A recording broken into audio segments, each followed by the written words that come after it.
Good morning.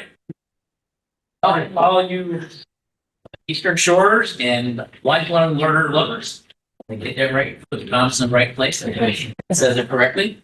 Doug Holly, I'm the Chesapeake Forum on the board, also the curriculum chair. So if you have ideas for other topics or speakers, please let me know. I'm glad to hear about it. I would say about 20% of the classes we offer each semester come from these suggestions. So always looking good. We're really excited about the program today. This has been a very popular one. Come on. I'm not really good jokes. I'm an engineer, but Still early. one. So, and plus my pronunciation. But so we're very pleased to have our speakers here tonight today to give us an introduction to the program. See our two trips over to the island. And so I'd like to introduce Julia Moyer, and she's a senior environmental specialist and just recently promoted, I understand. Congratulations. With the and he works at the Paul Sarbanes Ecosystem Restoration Project. It's a lot easier, right? And we're very fortunate to have such a thing in the community. She does outreach, communications, brings together to talk and write reports that promote activities going on, as I understand it. Okay. So really involved with patients and has helped us put this program together. And we're also, she's a come here. We snagged her from New Jersey. I hope we get her to say. Hiking, writing stories, and connecting with the local community. So like a little fun fact about Julia. She was a seasonal mosquito inspector. Yes. Yes. Right. Up in New Jersey, you found 400 places where there were. Oh, there were over 400 places. I was like trying to go through and treat. So yeah, I know what's probably breeding and what's not these days. Well, we could have kept you pretty busy here. Oh yeah. Sure. And I'd also like to introduce in the back Tim Carney. He is also a senior environmental specialist with the Maryland Environmental Services, and he has been here on this program. So welcome back, Tim. Appreciate having you as a course leader. He's an official bird observer and bird touring leader. So it's nice to have such. I know we have a special affinity for birds in the Chesapeake Forum, and so we really appreciate him being here. And his responsible in Poplar Island also includes invasive species control, tree mitigation, and monitoring wetland vegetation and monitoring. So he helps keep the ecosystem healthy. And not only does he have Poplar Island, but 4 other areas around the bay, so they keep him quite busy. Of course, there's an awful lot to do here. But the other thing is, besides he's an avid birder and photographer, he's the resident bird expert. He's an eBird reviewer, and if you haven't gone on the website, the eBird, it's pretty cool. It's got great pictures and bird sounds and descriptions, so you might want to check that. And he provides critical information for the Port of Baltimore regarding the impact on birds and so on. So it's great to have people like Tim. Fun fact with Tim, he provides the photographs for the Birds of Maryland quiz Facebook page. Tim, thank you so much. Good way. Excellent. So, hello everybody. My name is Julia Moyer. As Doug had mentioned, I'm a senior environmental specialist at Poplar Island. I work for the Maryland Environmental Service. So today we're going to talk about Poplar Island, where I work. So this is called formally the Paul S. Sarbanes Ecosystem Restoration Project, Poplar Island. And so this is an international model for the beneficial use of dredged material, which we'll go more into detail in just a second. But the 2 core funders that we have for this project are the U.S. Army Corps of Engineers. They fund 75% of the project, and the other 25% is funded by the Maryland Port Administration. And underneath the Maryland Port Administration is my organization and Tim's Maryland Environmental Service. So let's dive right in. So when we talk about Poplar Island, we like to go back to the 1800s, specifically the year 1847, not because it was the year that the donut was invented, fun fact, but because It was the year that the very first land survey of the island was conducted, and we found that there was around 1,140 acres of Poplar Island. That's how big it was. Now, in the early 1900s, there was a small town called Valiant of around 100 residents. They had several farms, a school, a church, cemetery. They even had a post office and a sawmill. However, over time, by the 1920s, they had actually all left the island because erosion was very rapidly consuming it at a rate of 15 to 20 feet every single year. So this next photo is from the 60s. So as you can see, it's starting to erode away. But by the time the U.S. Army Corps of Engineers came back in 1993, they found that 99% of the island had completely washed away, and only 5 acres split up into 4 mini islands were left behind. And so just for a bit of comparison, the outline is how big Poplar Island used to be. And all of the shaded areas is what was left behind following all of that erosion. However, today, Poplar Island exists at a whopping 1,715 acres. And we were able to find a solution to restore Poplar Island from a very important city that I think everybody might be familiar with. Which important city might I be mentioning? Baltimore, exactly. So Baltimore is a very big port, not just to the state of Maryland, but to the entire country. Actually, we are number 1 in the entire country for the import of construction equipment, as well as forest products and roll-on, roll-off heavy equipment. We are also number 2 in the entire country for the import of cars and sugar, as well as the export of coal. So some key facts about the port is that we have over 273,000 jobs that are linked to the port. And then some really big numbers over here. We've got over 45 million tons of cargo that pass through this port. And we saw that in 2024, so this is the most recent. We are also ranking 10th in the US for cargo tonnage. And we are now 11th in the US for cargo value, which is 62.2 billion. But in terms of other numbers for money-wise revenue, we received $5.3 billion in wages and salaries. That's how much was being made through the port last year, as well as $643 million in state and local tax revenues. But the way that we were able to find that solution, obviously we have all of these numbers. What does this mean in terms of Poplar Island, right? So Poplar Island, we are getting so much on these cargo ships. And so these cargo ships, I don't know if any of you have seen them, but it looks like a whole city moving on these cargo ships. And so that means that they are super heavy and they need about 50 feet of water just to get through to the port. Now, on average, does anybody want to take a guess how deep our Chesapeake Bay actually is? 24 feet. A little more than 20, less than 24. Less than 22, though. Oh, they did. Okay, so it's 21 feet, exactly. So 21 feet and 50 feet, they don't exactly measure up very well. So we go through a process called dredging, where we take that material from the bottom of the shipping channel and we place it somewhere else.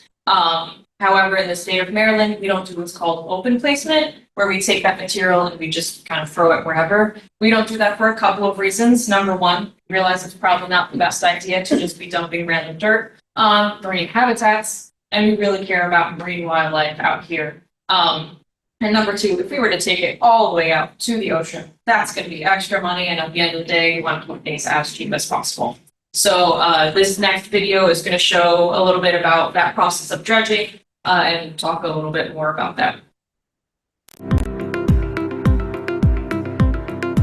Over time, wind, tides, and runoff cause sediments to accumulate, which could block shipping channels.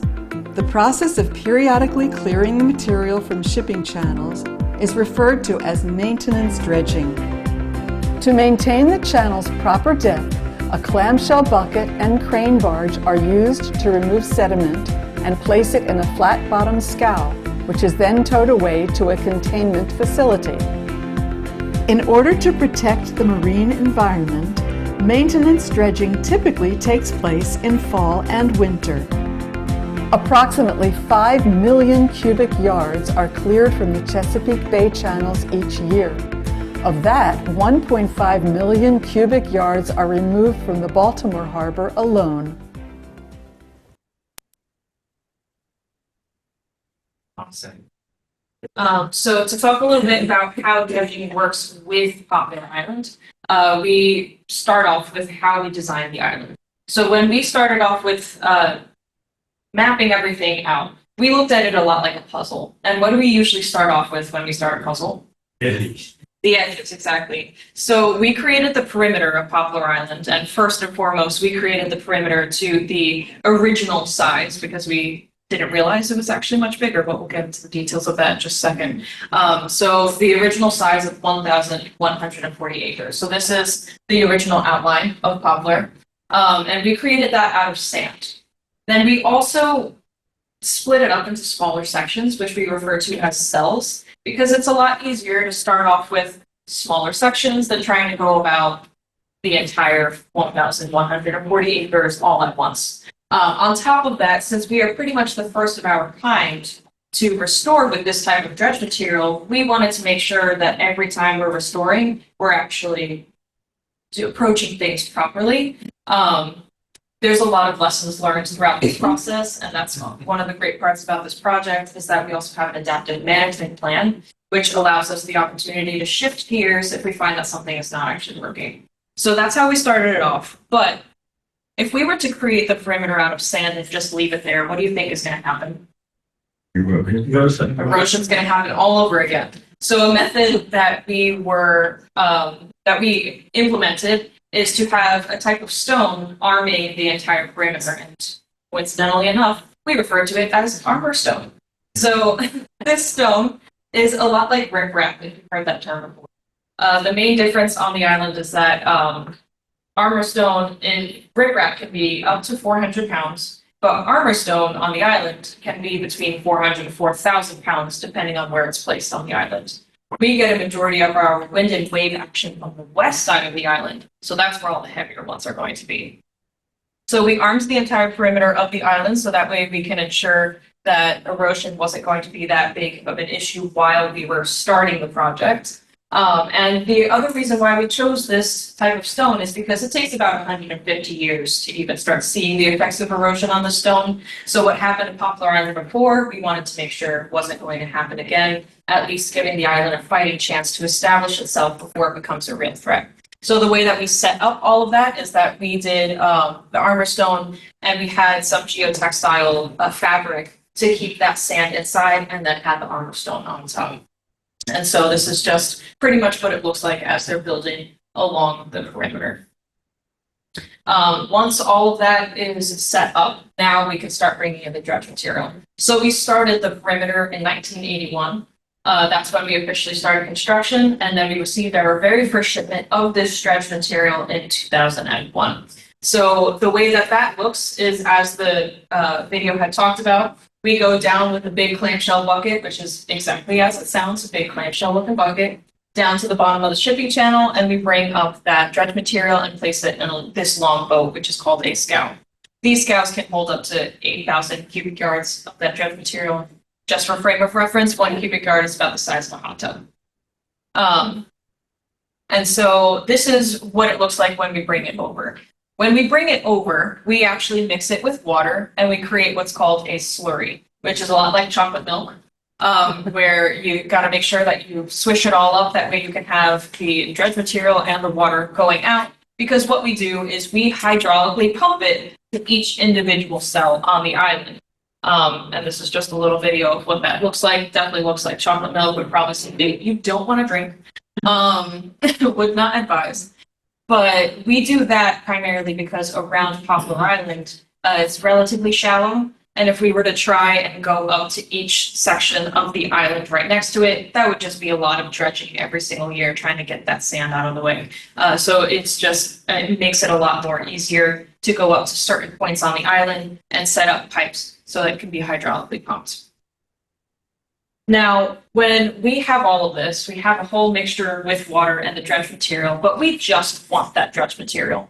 Because at the end of the day, we want to make sure that we are piling on as much as possible. And so we want this dredge material to be dried out.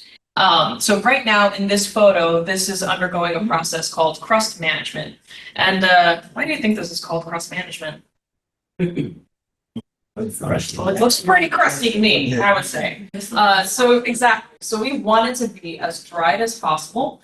And actually, funnily enough, this can be pretty deceiving. It might look very dry on top, but we like to compare it to creme brulee, where it's very dry, crusty on top, very moist at the bottom. And we want to be able to bring out our giant excavators out here to build channels in our wetland areas, and to compact everything. So I actually had a former colleague of mine who previously did these lectures. Her name was Christina Motley. She was running after a baby tern on something that looked very dry. Baby tern was fine because it's teeny tiny. She sunk straight in. I had to army crawl her way out of it. So if she can sink straight in, definitely our heavy machinery can, which is why we want to dry this out as much as possible. And that brings in our project goals. And the first goal of the project is to optimize capacity of that dredge material. So on Poplar Island, the capacity is around 71 million cubic yards. And we receive about 2 million cubic yards every single year. So last year we received around 1.8 million cubic yards. And overall, the project has about 30 plus years of capacity for that dredge material. And we are actually going to be receiving our last shipment within the 2030s. So within the next 10 years or so, that's when it's going to be done. Restoration is estimated for completion in the 2040s. So the second goal of the project is to actually restore remote island habitat, because unfortunately the story of Poplar Island is not specific to Poplar Island. Estimated we've actually lost over 400 islands in the bay alone. So the way that we are trying to restore it, as I had mentioned before, we did the original outline, the footprint of the 1,140 acres. Now, obviously I mentioned that Poplar is now 1,715 acres. Why is that? We were able to start an expansion in 2017 of 575 acres because we realized within the first 20 years of this project, we were going to be reaching our maximum capacity of how much dredge material we can pack on. And we want to keep those ports open, making that money. So we did some sampling around the island and found out by the time we took that first survey in 1847, the island was already eroding away. So it was actually much bigger in size, and now we have it at its original size. And the way that we have it set up is that we have 829 acres dedicated to our uplands. And uplands is not just talking about the type of environment as we're seeing here, forests, meadows, and scrub shrubs. That's how it's going to be. But up means higher in elevation, which means the more dredge material we can be packing on. So that's where we're getting a majority of our economic value. But then we also have wetlands, 776 acres of salt marshes. And then we have an open water area, which we refer to as the embayment, which is 110 acres. And that's just to add extra habitat for our fish.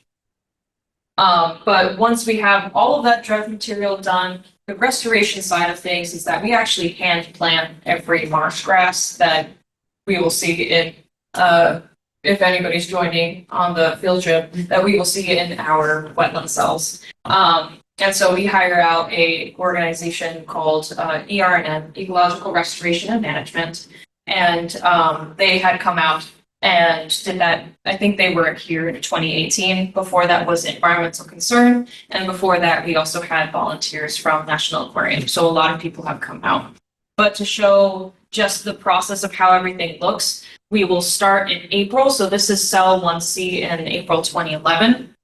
And so you start planting, usually they're done by June. So everything's starting to grow really beautifully. But we found out really fast, this is July and then August, that the material that we're using is actually very nutrient rich. And so everything grows really quickly. And as we can see, a whole lot grew around the edge of here by September, and then October, November, and then by the time the whole year has passed, it just looks this beautiful. So it's very nutrient rich, that material, and everything just grows absolutely beautifully, and very rapidly as well. And so just to go over the third goal of the project, it's to cause no harm to the environment. And we take this very seriously. We do a lot of water quality testing to just see that water that we're mixing in before we release it back out into the bay, just to make sure that it's within all these parameters of, the pH is not going to be too acidic, there's not going to be too many heavy metals, and that the turbidity, which means there's a lot of dredged material still floating around, we want all of that to settle out and that it's just water going back in. So we do a lot of testing, and we have our annual working group meetings where we discuss everything over the years. If we're finding anything is not working out very well or any concerns, we get to talk about that and shift over. So how do we measure success? A lot of that comes from all the species that we're seeing. And Tim is going to talk about our bird species. We've seen over 260 species that have been identified on or around Poplar, and 44 species that have been nested on site. We love talking about our diamondback terrapins, but today birds are going to be our main focus. So Tim, if you would like to. Join the questions or wait till the end? High is going to be as far as elevation. 25. Yeah. So that's the highest point that we're trying to get. We're building up like probably to 30 to account for the water, but it's all going to be 20. What will happen once this is all done? It will be, yes, good question. So what is going to happen to the project is that it's going to be passed over to the state, and then they're going to turn it into more of a wildlife sanctuary. It'll be open to the public for more passive recreation rather than active. So there's not going to be any official roads or buildings, but people can come out for birding, kayaking, things like that. Where's the tradition? Yes, so we have another project called the Mid-Bay Project, and that's going to be James and Barren Island are the next ones to be restored. Yeah. You call it an international project, but how it is international? You have partners or? So we're an international model. So we're pretty much the first of our kind doing this, and we've actually had a lot of people from other areas of the world, like South Korea, the Netherlands, that have come over to see what we're doing, just to get an idea of what they do. So they're doing differently, like in the Netherlands, China. Right, so they're trying to get inspiration from what we're doing of how they can apply it over there. Yeah. Do you worry about funding being cut? That is something that right now we haven't seen any direct impacts. We're hoping that's not the case. That's unfortunately the only information I have on the matter right now. This goes to, I guess, a bigger question, but there are islands in the Chesapeake right now that are eroding. Mhm. And I'm thinking of Smith, Tangier, etc. Has any thought been given to using this same system to buttress or support those islands? Right, so I believe the main concern is that this site is considered an ecological restoration site. Right. So when it comes to working with where people are already inhabited, then there's a little bit of conflict that happens there. So this whole project site, we don't have to worry about impacting other people directly because they're already. Isn't there another island that your organization is working on now? Yes, those are Barren Island and James Island off the coast of Dorchester. And how many people are included in the project? How many people work actually? And what's the cost for that? Right. So the overall cost, even until completion, is 1.4 billion, which is actually still a lot cheaper than if we were to take it all the way out to the ocean and just drop it off there.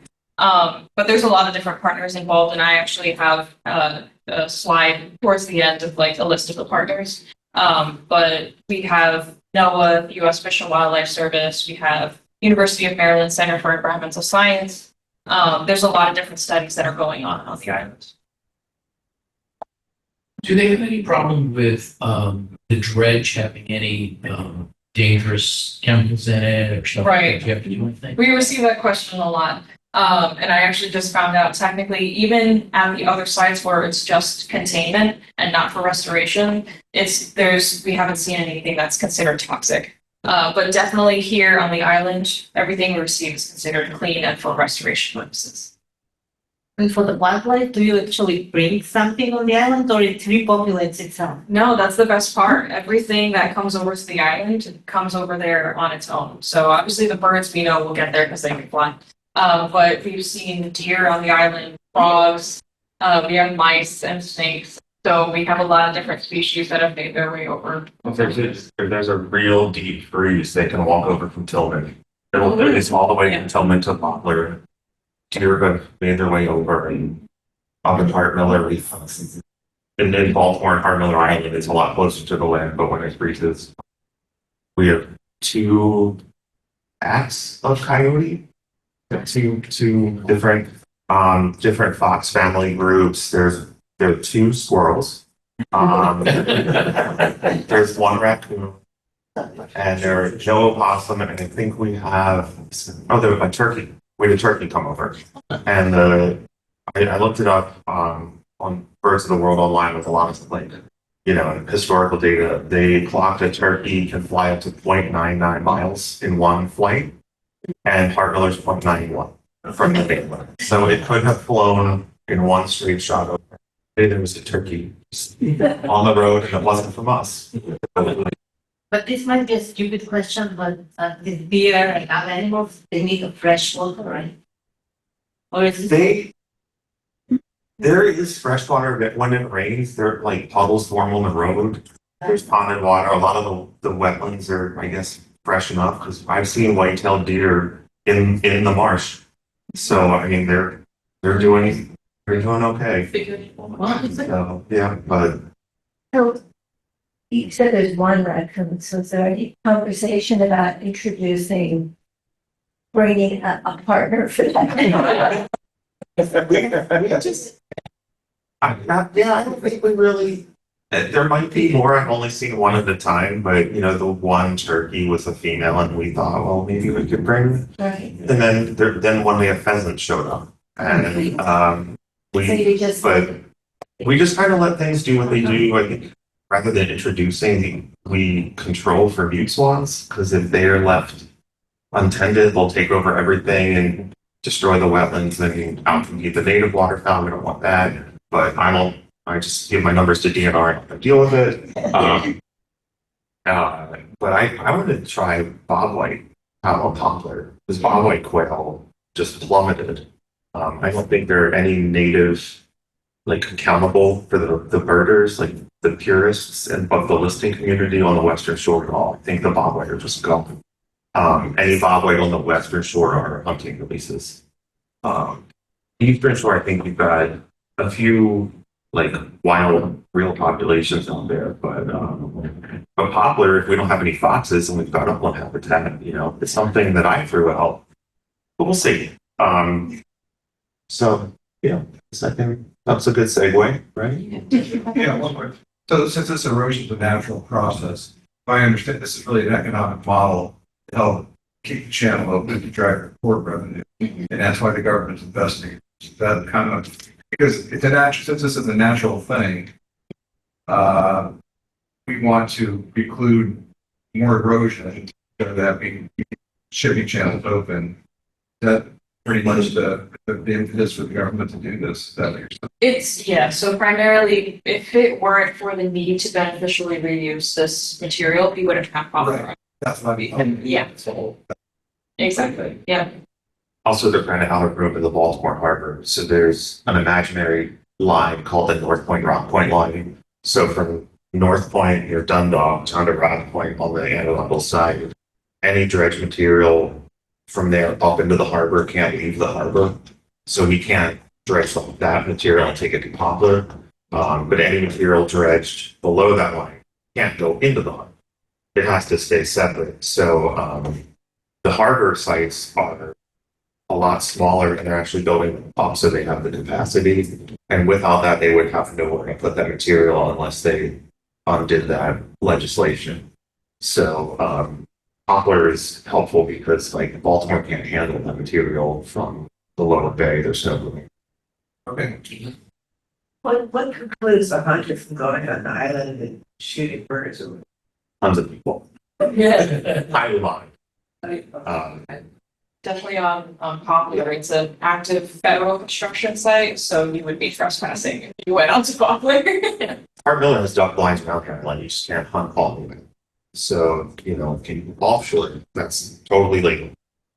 Through DNR, there are waterfowl blinds. I don't think we're gonna have that on Poplar anytime soon or ever, but I'm not sure about that. What is Fort Miller? I'm sorry, what is Fort Miller? Art Miller was the original dredged island in Baltimore.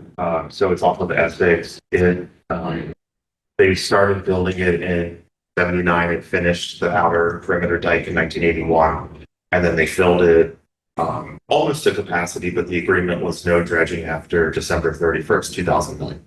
So Hart Miller's not full, but they can't put any more material in it unless they revise all the legislature. And in the meantime, they're trying to convert the entire thing into a state park. And adding more material would really delay that process.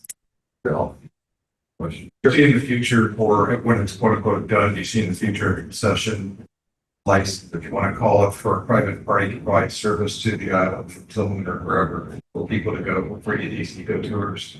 What call it? That's a really good question, and that's definitely something that we are still in discussion of, because that's still about or we're completely done with restoration. But right now, we just know that that's the future looks like how this is going to be. We don't know the details just yet. sure. Well, thank you for having me again. Just so I know how much detail to go in on some of the slides. Was anybody here last year or the year before for the bird talk? Okay, good. That's good to know. And now I kind of feel bad because I took out one of the slides that I thought was repetitive. But whatever, we'll just make it up. So thanks again. I'm Tim. I am simply the bird guy. And Did it go to sleep? no, I don't think I've Okay. done anything. So I've been an avid birder for over 30 years. It just stuck with me when I was a kid, and I kind of ran with it. Lost it a little bit when I was in high school and just had other interests, and then just picked it back up when I started working at MES, because so many birders were coming to the site where I worked, which was the Cox Creek facility up in Curtis Bay. And knowing a fair amount about birds, these guys are the experts, and they would run into my office and say, "Oh, you got to come out and see this one." And then I realized that we had so many rare and interesting birds at my site that I took it upon myself to really learn the harder IDs. And then once that happened, my coworkers started to see my interests and kind of abilities increasing with birding, and I started leading tours. And eventually, they asked if I wanted to count the birds on Poplar. And obviously, I said yes. That's a really good deal for a birder, is getting paid to go birding for a day. And since it's so long, it's also overtime for me. So I get overtime to go count birds, which is great. But a lot of Poplar is, I mean, the whole thing is environmentally focused, but a lot of it is just specifically designed for birds. So just to kind of piggyback off of what Julie was talking about with the wetland cells, you saw the time projection of the cell 1C from, planting to completion. And in the background, there was an elevated area. That's what we call a habitat island. So within each cell, there are like sub features. We've got vegetated habitat islands, we've got sand shell habitat islands, we've got mud flats, and they're all designed for different types of birds to use. So it's not just wetland and open water. So on the island, there's supposed to be 16 acres of small nesting islands, split between 8 acres of sparsely vegetated, I call sand shell, that's for the terns, and 8 acres of shrub covered. So like this is one of the shrub covered islands. This is a moat all the way around it. So that way if the day does freeze and the foxes walk out, they still can't get some habitat out of it and get the birds home. We also have what we call hummocks, which are little rises in the marshes, and that provides nesting area for ducks, because even at high tide, those hummocks aren't inundated, so the nests won't get washed out. We've got high marsh ponds, mud flats, and a new feature in the embayment breakwaters. So it looks just like a line of rocks out in the water, but it's supposed to host breeding terns in time. They aren't finished yet, but when they are, we're going to have sand on them, hopefully add some more nesting space for the terns. So I get asked this a lot, why do I get paid to count birds? Like, it's fun, but why does it matter? Three reasons that I can find. This is not a cheap project. There's a lot of money being pumped into this project, and we're really trying to make it as good as possible. And bird usage is a really good metric for how we're doing.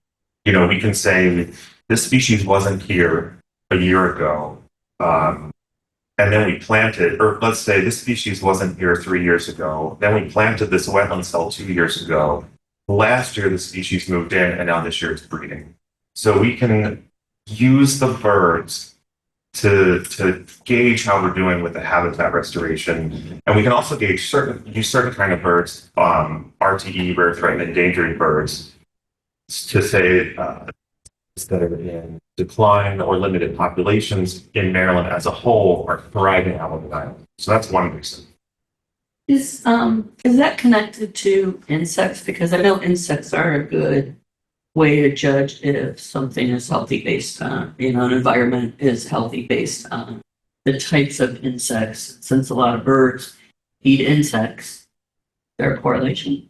I'm sure there is. We don't track insects as much as I want us to on Poplar. Insects on Poplar is basically like, hey, I took a cool picture of a cool dog. What is it? And we have a running list, but we don't have actual insect surveys out there. But I mean, If the birds are there. if the birds are there, and a lot of them are insect eating, so I guess You can kind of doing figure okay. out, right? Yeah. So, yeah, and then certain types of insects show up when we have what we call dieback events, which at first we were worried about, where little patches of the marshes would just die. And then certain beetles would come in, and then they would grow back healthier. So now we're not worried about it anymore. They're like wildfires. Right. And I've noticed that in those dieback areas, certain species of birds prefer those areas when they are dry and brittle, possibly to get those beetles. So there's so much going on out there. Like, it's just a playground for scientists. And like Julia said, we have so many different partners. I'm going way off topic here, but no, it's okay. No, like, I mean, we have people studying like the relation of the sediment to the plant production biomass. I'm a bird guy. I don't know plants. I didn't even have to take botany in college. I don't know how I skated by that one. But I should have. Anyway, second reason why count birds. Poplar offers a habitat type that we don't really have a lot of in Maryland, and that's the undeveloped cells that haven't been planted yet are basically a giant mudflat. So, you know, to most people, it looks like an unfinished cell that's waiting to be planted. But to the birds and the birders, it's a big mudflat that gets a lot of shorebirds. We don't have vast mudflats in Maryland like Delaware does. So if you go over to Bombay Hook or Prime Hook to see all the birds along the coast, it's just a big tidal mudflat with lots of little birds foraging on it. We don't really have that on our shore because it's either Ocean City or waterfront or, brackish marsh. But Poplar offers these huge open mudflats, and eventually they will be planted. But in the meantime, the birds that are using them, we don't really see in such numbers elsewhere in the state, away from some of the dredge sites. So by evaluating what birds are in there, we are seeing like what's actually passing through Maryland and when that we wouldn't be seeing otherwise. And that's what really drives me, is to just document like what's where and when. Tim? Yep. Will they be keeping at least one of those open as they finish the project? Probably not. I think all of the cells are slated to be wetland or upland, but there are naturally occurring mudflats in some of the cells that are being used by shorebirds. It just won't be quite as fast, but by then mid-bay will be happening. And then the birds can just, these birds go from the Arctic to the bottom of Patagonia. Some of these birds go all the way from pole to pole each year, I think we'll be okay moving from one county to the next. The dredge, if they want, they'll figure it out. And then the third thing is that bird usage is a really great outreach tool, especially like I said, the shorebirds and then some of the rare birds we get through the birding and say, hey, we found these really unusual birds. Come on a birding tour and see them. And then while the birders are there, we can interpret what we do and we can show that we are doing things ethically and sustainably. And, we aren't the wastewater plant. We aren't the this or that. Because some of the harbor sites, we actually started doing open houses because people didn't know what we did or who we were. And we want to show them like exactly what we are. And I found that the birding community has kind of become our biggest fans. They come out, they see really special birds they can't see elsewhere, and then they take that information back to the community. And most birders are very sciencey. They ask a lot of good questions, not just about birds. They want to know the ins and outs of the water chemistry and the vegetation. And they go back, I think, feeling more educated, possibly relieved about what we're doing out there. So those three things are why I get paid to help birds. Bird surveys on Poplar began in late 2002. That's Jan Reese, local birding legend. He is from Tillman. He has the ability, he had the added benefit of living like 5 minutes away from the dock. I live 2 hours away from the dock, so I have to plan a little more in advance. I'm up in Towson, so it takes me a little bit longer to get down here. But he did a phenomenal job mapping out what was where early on. And then he retired in 2013, and they offered the gig to me, and I took it immediately. He did, for the most part, 2 surveys a month. Sometimes he would do 1 in winter when it's a little less interesting, and 3 a month in breeding season. That's the data we really want. We want to know what's breeding on the island, not just using it. I usually stick with twice a month based on my schedule. I have 3 other sites where I do bi-monthly surveys, so I'm in the field at least 8 days a month. I try to space it out. And then I also wanted to really drive home that what I do is more like a snapshot of usage across the whole island. We have other ornithologists who go in for specific species. They actually count the nests, they count the chicks. They tag some of the chicks with bands. I'll get into that, but I don't go that deeply into it. I will report any breeding behaviors I see to them, but I just do usage. So like I said, nest and chick counts are USGS, U.S. Fish and Wildlife. USGS also goes into the herons with the herons, egrets, and ibis. They go into the tern, cormorant, and gull colonies to count nests and chicks. And they also document any other specialty breeders they see along the way. So these are 4 that I wanted to point out. They all have different stories on poplars. So top left, clockwise, these are American oyster catchers. These are really common in Ocean City. They breed on some of the islands in the lower bay. They bred at Poplar for years and they don't breed there anymore. I think we got too big. They might want smaller. So that's one that was there and disappeared. Seaside sparrow. Poplar's the only place in Talbot County where they breed, and they are increasing. So every wetland cell has 5 to 10 pairs, and every time we add a new wetland cell, 5 to 10 more pairs. And they keep increasing and increasing. Nowhere else in the county do they breed that I'm aware of. And then aside from Poplar, you'd have to go down to about Elliott Island in Dorchester to find the next breeders. But they're all over the island. This is a baby blackneck still. In the past, if you saw more than 4 blackneck stilts anywhere in Maryland, it was a big deal. This past summer, we counted 175 at Poplar. They are another. I think they're not rare or endangered. They are listed somehow as like a breeder of concern in Maryland, but we are a blackneck still factory, just pumping it out. And then these are, anybody who knows waterfowl, these are baby northern shovelers. And I will get to why that's important in a few slides. But Short version is these 4 species, at least within the county, aren't breeding anywhere else. But they are breeding or on poplar or have bred.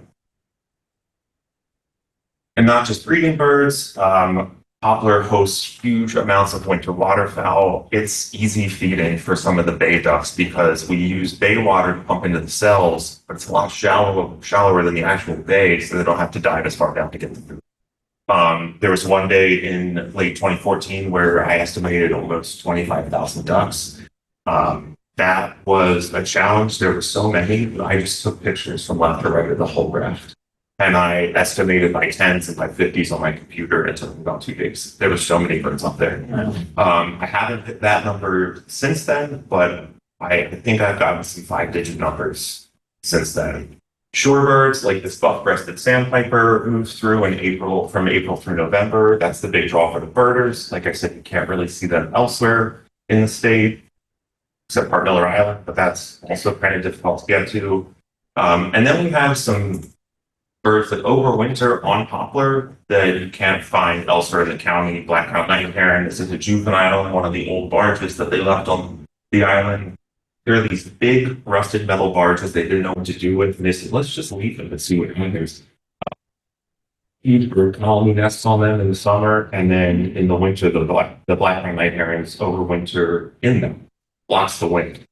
And then the short-eared owls winter along them on whatever side is blocked by the wind. So these old rusty barges are this really good habitat out there. And then snowy owls. If there's going to be a big snowy owl here,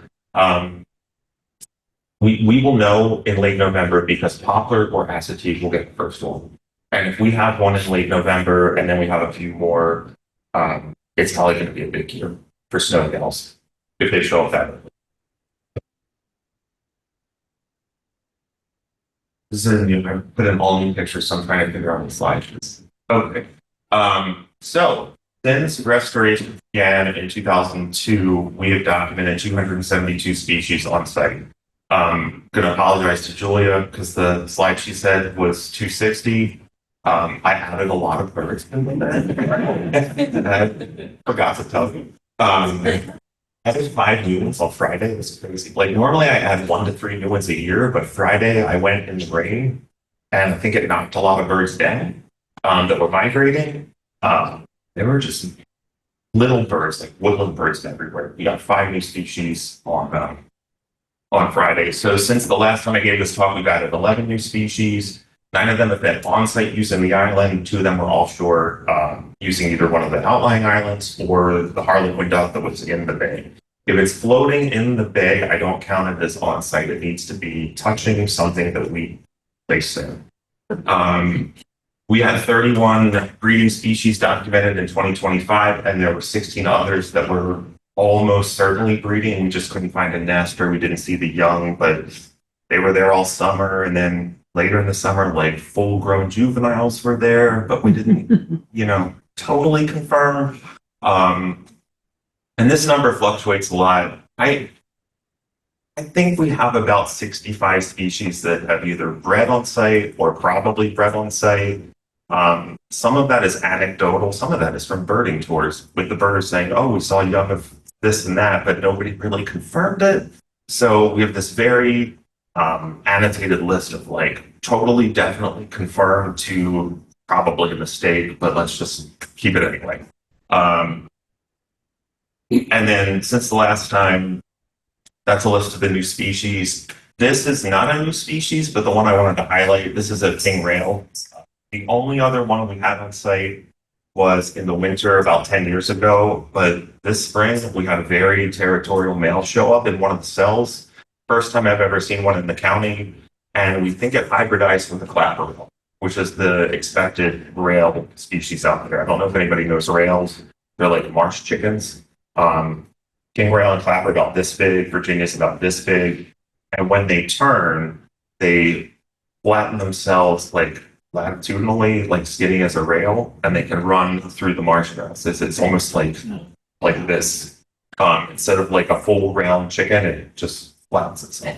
And then they run. So really cool birds. You hear them more than you see them.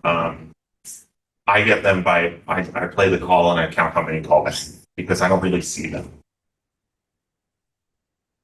Statewide high counts, blackneck stilts, like I said, in the past, if you saw more than 4, it was a big deal. We counted 210 last July on site. This past summer, we had, I think, 175 one day. But the 160 in 2023 was the first time I think we hit a 3-digit number, and that was a big deal. And then it went even higher. And they are breeding everywhere out there. Short-eared owl, normally see about 4 or 5 of them. But when I do my flush counts, which I always feel bad about, but let me just go into that. So short-eared owls roost on the ground in the marsh grasses. They are not active during the day for the most part. So my job to count them, the only way I can do that is to walk and clap. I look a little crazy doing it, but they'll pop up one by one, circle, bark at me. They don't hoot, they bark, and then they go right back down. So it's not that bad, and I do talk to them. I do apologize to them. I'm really sorry that I'm getting paid back to count. And they've actually started breeding them. So I think Maryland has 3 confirmed and 3 probable short-eared owl breeding records ever, and now they're breeding on Poplar. They're probably telling their kids, don't mind the guy that comes Yeah. last, he goes away. Well, when the other ones go to the heron counts, they do a flush count. They paddle out to the island and they clap and they scream. So, and there's like 5 of them doing it. So it looks really, I don't, to like a casual bystander, you really need to explain that one. And then somebody's on the road counting all the birds that fly on the island. Let's see what else. So earlier I said baby northern shovelers was a big deal. We were the only site in Maryland where they breed, and they breed every year, and we've had lots of them now. They want really, really healthy marsh to breed in. We offer that. Found multiple nests again this year, but when I found young ones in 2019, it was a very big deal.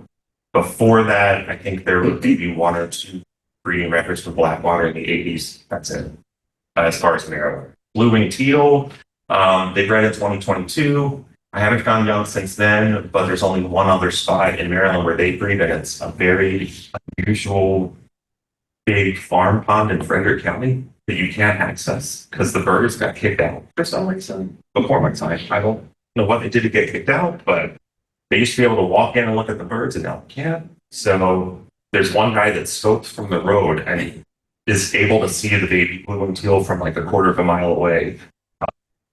Fortunately, it's a little easier on Poplar for me. Gadwall started breeding out there in 2021. They're still breeding. There are a bunch of nests this summer. They only breed on Poplar and down at Deal Island in Somerset County. So another success, another habitat. It's working. The money we're spending is working. All of our hand-planted grasses are working because these are some picky ducks. They want high-quality habitat, and they're breeding on Poplar.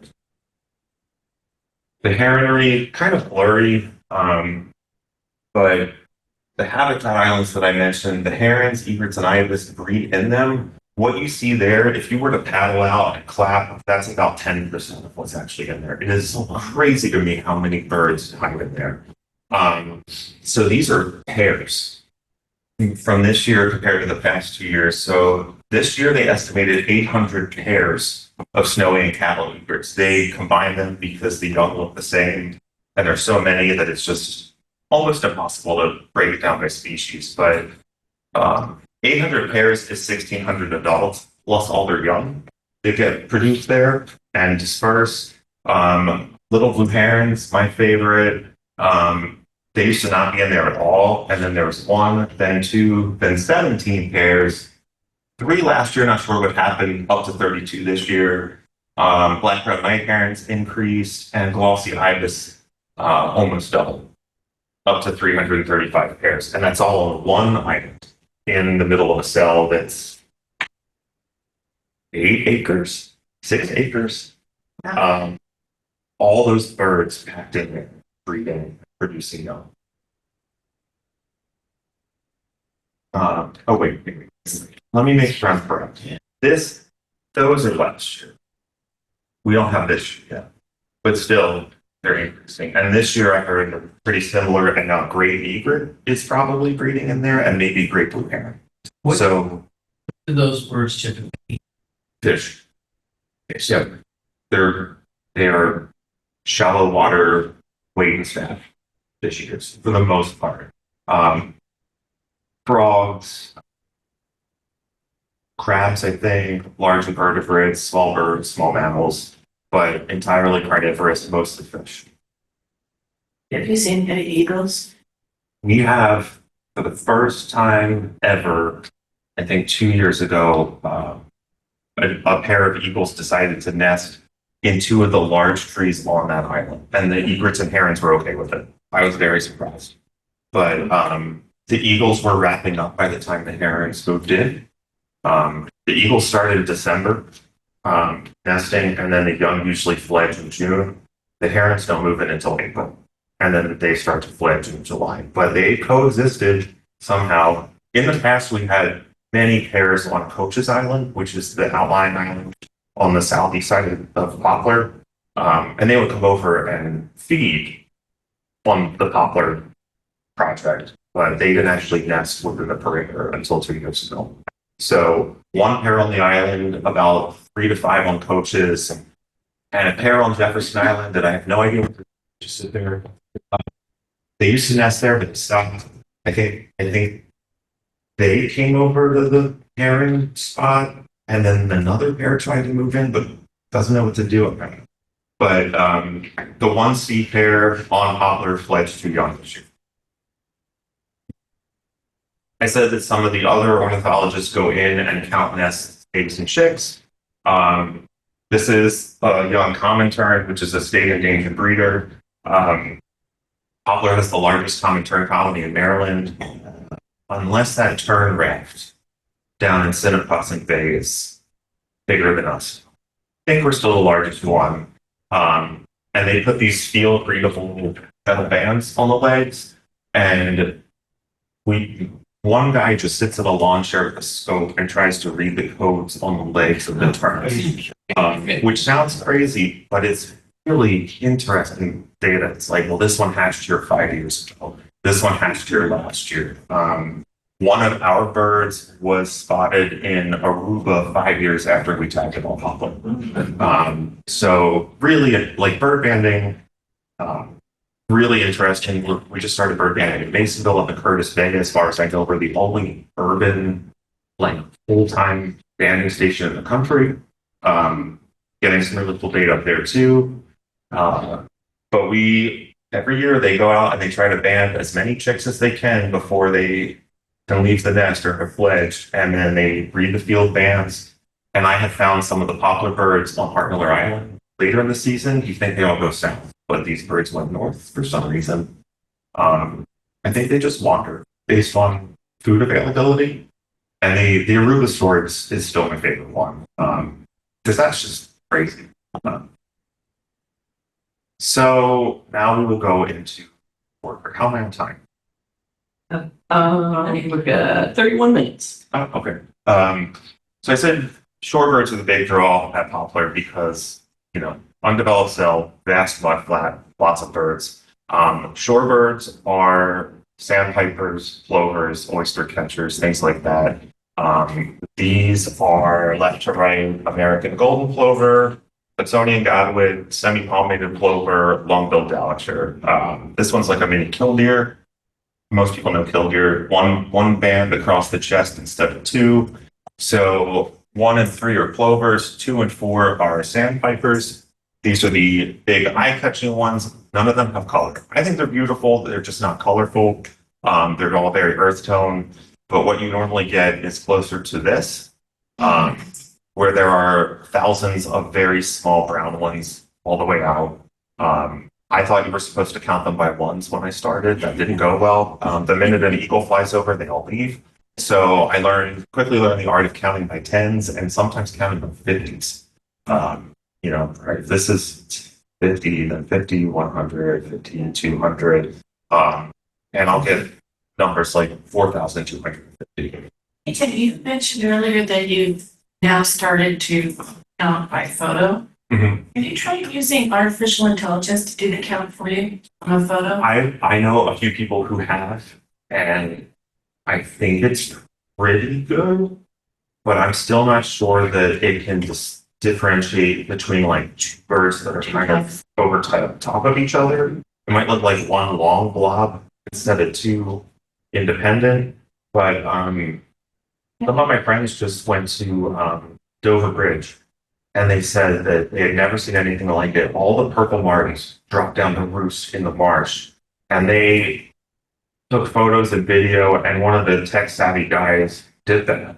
AI on different photos, and they estimated 50,000, which just blows any previous count. And I looked at the video and the photos, and I think that's low. Do you suppose AI could differentiate between types of birds? Basically, any day now. The Merlin app is really good. I've tested Merlin on birds that apparently we can't identify by sight. There are some flycatchers where they look identical. You can only separate them by voice. And I heard them sing, so I knew which one was which, and Merlin got it right. So Merlin might be seeing something that we don't, which I think is really neat. But now some guy came up with a wing formula where if this wing is X%, this feather is X% longer than this one, it's this species. So, but if you don't see the wing, oh well. But anyway, so I get these huge blocks where I have to first estimate the number before the eagle scares them all away. Then I have to do a species composition. So in these two photos, they all look like little brown things, but there's probably 5 or 6 different species in here.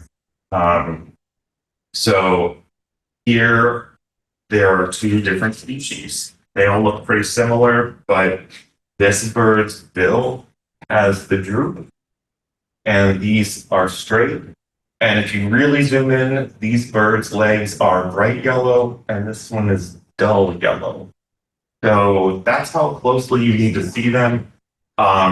Different genus, they're not even the same genus of sandpiper. And it took me like 3 years to get this. Like I could get it from my pictures, but to actually be able to do it in the field took some practice. I would just take pictures and identify them on the computer later, but now I can do it in the field. But these things look the same. They're completely different. They have different migration patterns, different breeding locations, different wintering locations, and it's that level of detail you need to see to separate them to species. These are considered the same species, but to me, they look pretty different in size. These are willets.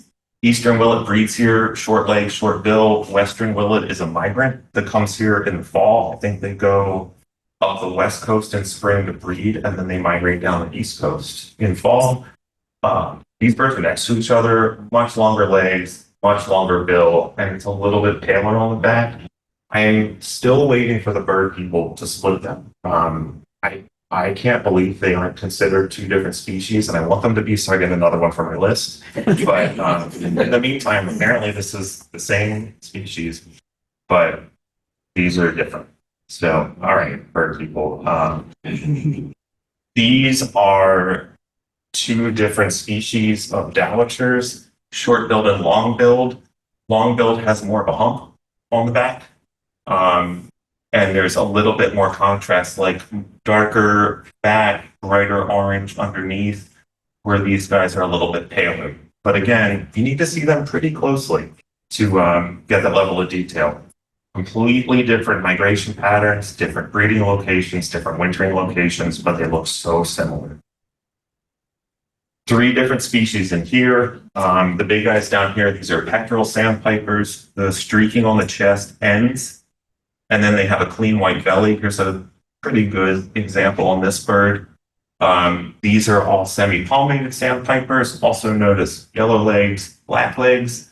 And then this bird here is a white rump sandpiper, identical to these, except the wing is a little bit longer than the tail.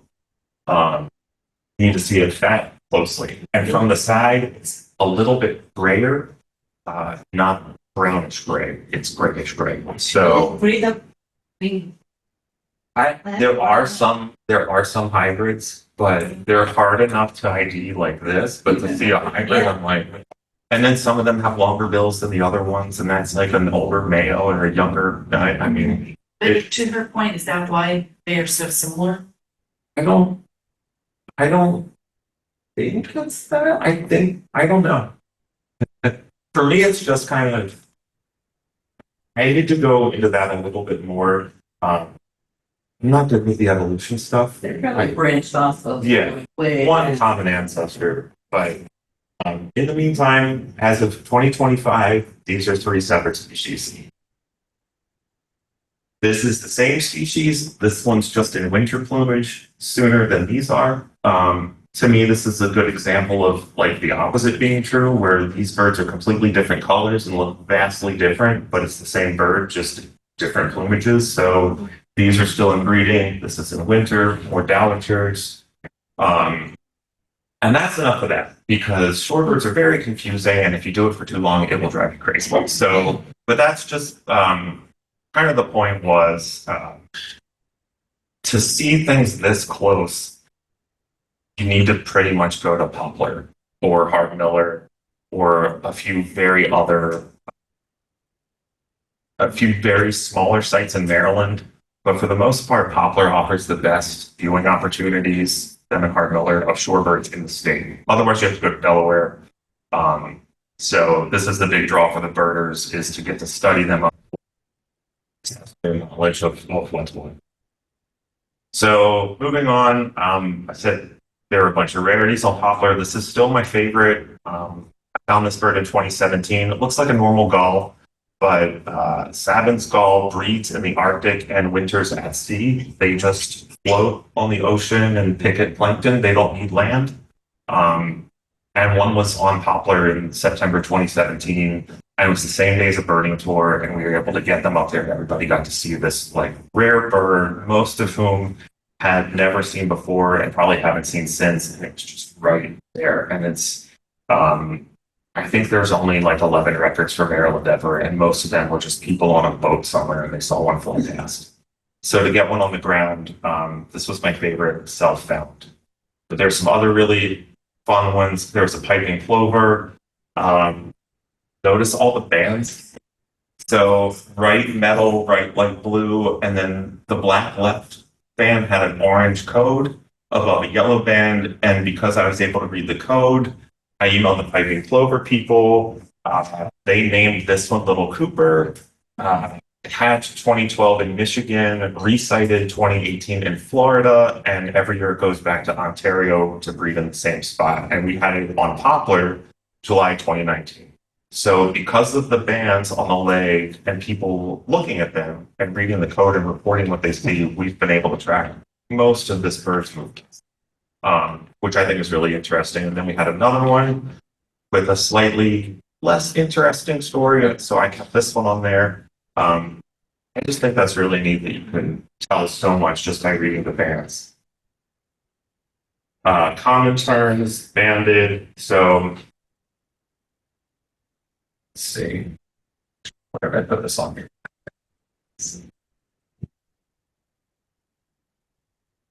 Oh, okay. One of the terns that I found on Hart Miller in 2022 had been banded in Jersey 7 years prior. And then I think we also might have spotted it on Poplar. And then there was another bird that we did band on Poplar that we found on Hart Miller. That's a Caspian tern. This one kept trying to preen this one, and it was not happy about it. I don't know what it was doing, but it was a great picture. And this bird would just not leave this bird alone, trying to make its way prettier. And that one just wasn't. We have barn owls on the island, and this is the slide that I should have included, but in 2022, there was a Carolina wren that flew into one of our storage sheds, and I had never found a nest on site, so I went to look for it. I climbed up on one of our big pieces of heavy equipment to look for this Carolina wren nest. I saw some twigs and grass sticking out, and there was a barn owl in the seat of the, we call it the marsh master, and just right there, like from me to that chair was a barn owl. It didn't move, and I got my coworker, and I'm like, I don't know what to do. I said, sick? Is it breathing? Like, what's this barn owl doing? And she's like, I don't know, but we're supposed to use the Marsh Master tomorrow. So like, yeah. So took a broom and flipped it and just really gently with the handle of the broom, just kind of nudged the wing. And she lifted the wing up and there were eggs. So we said, okay, we're done. And we quietly left the area. We reported it and we said, even if this wasn't a state threatened breeding species, you shouldn't move the Marsh Master tomorrow because it would just be mean to do that to the owl. So they left it there for the whole season, but quickly deployed some barn owl boxes to tempt them away from nesting in very expensive heavy equipment that we need to use. And they took to it. So the ones that I found in 2022, 5 of the 6 eggs hatched and the young fledged. There was just one egg that wasn't viable. And then we put the boxes up, and the following year they had 3 broods, and they're still nesting. And we banned them. And what was really interesting was that one of the female from the first year was banded, but they couldn't read the band. And then the female from the next year was banded, and it was a different kind of band, so it's a different female. We don't know what happened to the first one, but for some reason she was replaced. And then they keep banding them, and they're tracking to see which ones come back and which ones don't, and if they're being found elsewhere. So did you ever find a Carolina red? It was finally there was a nest, but there are these little brown birds that just sneak in and out of the storage sheds, and I found fledglings. I just haven't found the nest until the year after the barnies. Do you use a photographer when you go, or I take pictures. you take I just have like a cut bunch and of photograph?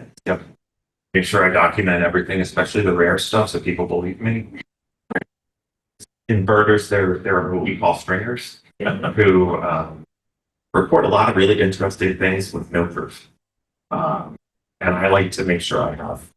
And then you go out with them and they call out something and their ID's wrong and they just keep going. And it's like, wow, I can't believe anything. So I like to document as much as I can with pictures and sometimes video and sometimes audio. Some other highlights from this past year, this horrible picture taken at a great distance. These are green-winged teal for people who know their ducks. All the males have a vertical white stripe, except this one has a horizontal white stripe. That's a Eurasian green-winged teal that they are going to split into a new species eventually. But by looking at all the teal, you have to make sure all the stripes are the same way. If it's horizontal, it's the other one. Actually, you don't need to make sure they're all vertical. You don't want them because then you would be missing one. So you want to find this stripe because eventually that's going to be a new species.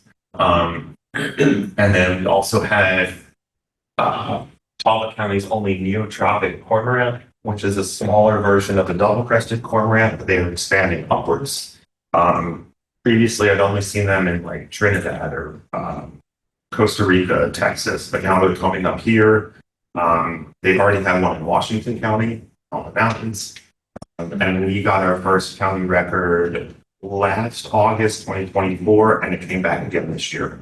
Rough in the top left is a very weird European sandpiper that, unlike all the other ones, they have very different plumages. They're like dog breeds. One of them, like this one, has a white head and the crazy chocolate brown fluff. Another one can be all brick red. Another one can be all white. It's not different subspecies, it's just different plumages of this very weird shorebird. But I love finding it. I think it's only the second or third one we've had out there. And then these are purple sandpipers. This is a saltwater bird. They like the Ocean City Inlet jetty. But now they apparently like the Poplar Island embayment breakwaters. So they are now coming all the way up to Poplar and feeding on the rocks that the waves hit the most. I don't know how they do it, but that's just what they want. They want to be like among all the wave action. I think it might be adding new minute food sources to the rocks. And I think some of them get stuck in the barnacles and then they can just pick them out. But that's their niche that they fill. That's it for highlights. Birding tours, Julia mentioned this briefly, but for the most part, We try to run about 1 to 2 a month. Sometimes it's done, sometimes it's 3 to 4. They run April to October. The boat leaves Tillman at 9 and returns at 1. So you normally have about 9:30 to 12:30 on the island. You're in an air-conditioned bus. It's free, like it's very user-friendly. Hart Miller, they used to make them walk the entire island, and it's like a 7-mile loop, and there's no shade. We don't do that anymore. Hart Miller has a bus. Poplar has a bus. We do have a limit, though, because we can only take as many people as the boat can hold. So we started doing a lottery system for this because we can only offer so many birding tours with all the other outreach that we do, but the demand is really high. So we have a mailing list, and then you enter the lottery, and then by a certain date, we use a random number generator to pick. And then there's a wait list, and then we try to get people who, what I do for Hart Miller, if you've never been out there at all, you get priority. If you haven't been out there this year, you're next. And if you've already been out there this year, then, you know, you're probably not going to get on that tour. Just to make it fair to everybody and get as many different people out to the island as we can. Finally, eBird website. eBird has what's called hotspots, which is a public location with lots of good birds. There are about 2,000 hotspots in Maryland, and this year we're number 3 for total species observed, out of over 2,000. Hart Miller's number 1, Poplar's number 3, and then my other 2 sites in Isabella and Cox Creek are also in the top 10. So if you on the Baltimore southeast shoreline, so like above the city, it's all of Essex and Dundalk. So Want to go to that? yeah.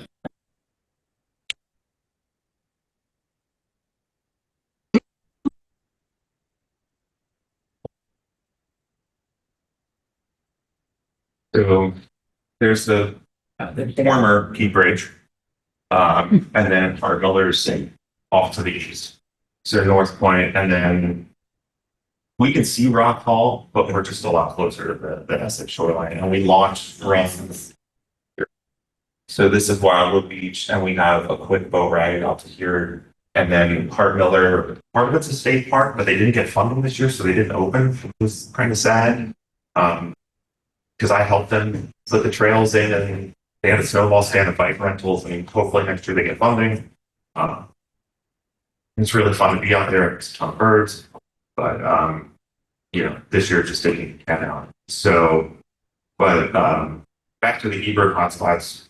This kind of, you know, back to the whole point of you know, habitat restoration and metrics for success and how are we doing and is it working, is that in the entire state, we have the number 3 highest total of species at one spot this year. So Blackwater has us beat. Also, Blackwater has daily access, so people are probably there more to see more. Hart Miller, I've just been working it really hard to get as much as I can out there. And then, you know, we're above Assateague, we're above Eastern Neck.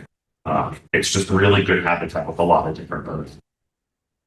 All time, ever, Poplar's number 15, and this keeps going up. Last year it was number 18, but we keep increasing on the leaderboard as more species are found. And as we get more vegetation, I think we're going to get even more birds out there because Poplar doesn't have forest yet. So there are a lot of birds that love deep woods that we haven't documented out there because the habitat's not there yet, but will be. And I believe that's it for And like final things, so sure. like we had questions about sponsors, so I always like to put in a slide to just say thank you to our sponsors, which are the primary funders are, as I had mentioned, U.S. Army Corps of Engineers and the Maryland Fort Administration. And then our other project team members are obviously myself and Tim's organization, Maryland Environmental Service. And then we have U.S. Fish and Wildlife Service. We have the U.S. Geological Survey, NOAA, National Marine Fisheries Service, Maryland Department of Natural Resources, Maryland Department of the Environment, which is where all of our permits are with in terms of keeping everything safe. then University of Maryland Center for Environmental Science. But There's been a documentary on Poplar Island. yes, actually, so they just released it, I believe, over the winter. The Maryland Public Television did a docuseries on Poplar Island called Resurrecting Poplar Island. And that should be available for people to still see. But if, as Tim had mentioned, we do have birding tours, but if anybody is interested in learning more about Poplar, signing up for a general tour in the future, or I think we have like more info that you can reach out. We have our website here, poplarislandrestoration.com. And then we also have our contact info as well for anybody who has any other questions or interested in tours. So Julia, will you be the one who will be leading the tour on the island? Yes, it will be either myself or my colleague, Rachel Stuber. She's also a senior environmentalist. Osprey. Are there any osprey? Yes, there are. We had 12 or 13 nests this year and all failed by July. And that's part of a trend in the bay. Is that because of the maidenhead fishing? We don't know yet. We don't know yet, and I probably shouldn't. Yeah, it's touchy, but the harbor nest did fine, so that was odd because all three nests produced young. Both Maysville nests produced young, and the young were still there as of 2 or 3 weeks ago. They had fledged, but they're still hanging out by the nest. Seem to be doing just fine in the harbor, but then in the bay, I just heard this past summer was just catastrophic for them. I only saw one nest with young in it at the Elliott Island Marina, had 2 fledglings in it in late July or nestlings. So something bad is happening to osprey in the bay. So we have a program scheduled. It'll be an evening program on November 4th, where we're bringing in 3 experts to talk about the issue. Okay. So it'll be part of our Lectures on the Shore series. It'll be at probably either at the Academy Art Museum or possibly if we get too many people wanting to be involved, it may be able to move it to that one. Anecdotally, not as an MES employee, that's what I mostly hear, but I've also heard there are too many bald eagles. They're doing so well that they're out competing osprey because they are definitely more aggressive. We went from no bald eagle nests in Baltimore City in 2017 to finding 1 in 20. Now there's 5 or 6. Bald eagles are doing very well everywhere, and they are a competitor. I've heard a lot of things, but I think that program will probably have more information than I would about that. I spoke to the naturalist scientist who's considered an expert here in Maryland on the osprey, and he said that they're like the canary, and as an indicator of the problem, but they can't really blame the manning. You can't really blame the fisheries, particularly because there's so many different compounding issues happening at the same time. Need more information. Yes. Different question, but Sure. curious. You take a lot of bird pictures and so on. What you use as a camera? Canon PowerShot SX70, little point and shoot with a great zoom. Just the bird. A lot of the birders have the huge multi-$1,000 lenses, and I just think I move a little too quickly for that. And I just don't want to carry more stuff around. I've got the scope, I've got all my bags and everything, but I have this little point and shoot. And Canon's been great. Like one of them got water damage, and I sent it in, and for $200 they sent me the next model up because they couldn't fix mine. Normally they're like $500 or $600. So this is Canon with the lens that comes with it, not with an attachment. Yeah, Oh wow. yeah, just a little point and shoot. PowerShot SX70. Yeah, because you take some really impressive pictures. Well, thanks. For our visit on the island, what should we know? How should we prepare? Is it a wet ground that we're gonna walk? Are there ticks, mosquitoes? We have a lot of detail on the website that comes from their website, in terms of be there early because you'll have to check in. They'll put a life vest on you. No open toe shoes. Right. Be prepared for the weather. It can be chilly going on the boat. Yeah. We have a little mini speaker that might be handy on the bus, but we've had people complain that they can't hear on the bus, and that is primarily because people are talking to one another. So when you're on the bus, please try and pay attention to the poor person trying to speak to everyone. Yes. Because she's probably too nice to yell at you. Yeah, I'll just try and project more. What's the mosquito situation and are there ticks?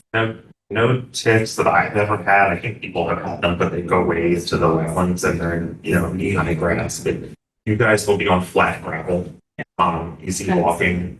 Mosquitoes are never good in September, October out there or anywhere in the Bay Area. So bring mosquito Yeah, repellent. that's, I don't think it's terrible, like undeveloped. It's more when you're near the, like, deep in the wetland. Yeah. Little bit. So far, throughout the entire summer, had much of an issue with mosquitoes. It's primarily the flies, but even then, we survived. Yeah. But you will be on really solid ground, but there are no paved roads on Poplar Island, so it might be a little bit hilly, and it's probably going to be muddy depending on the day that we're out. So make closed-toed shoes that can wipe down or who feel comfortable sacrificing if needed. But for the most part, it doesn't get that bad. We wouldn't want you to be stepping into really bad conditions anyway. The only area that would be pretty bad is probably where the bus is, because that's all they keep packing up in that slip, and it's just a little messed up. So if it rains the night before, it's raining that day, that would be the most fun spot for this. But so, Well, thank you so much.